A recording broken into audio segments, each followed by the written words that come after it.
Hi, Dr. Motwani here. This is a young man with he's a 25-year-old with keratoconus, and unfortunately one of his eyes is so severely progressed we cannot help him with topography guided ablation and cross-linking because he's actually thinned out his cornea too much. This eye was in better shape. His pre-op was, this was his cone.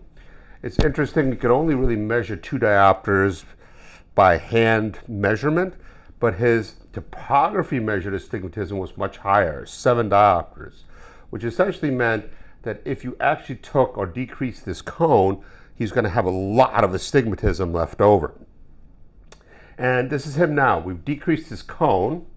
He's getting 20/25 vision, but now he's doing it with some nearsightedness and a bit of astigmatism, 1 diopter, but his topography measured astigmatism, because we treated some of that astigmatism, is down only at -3.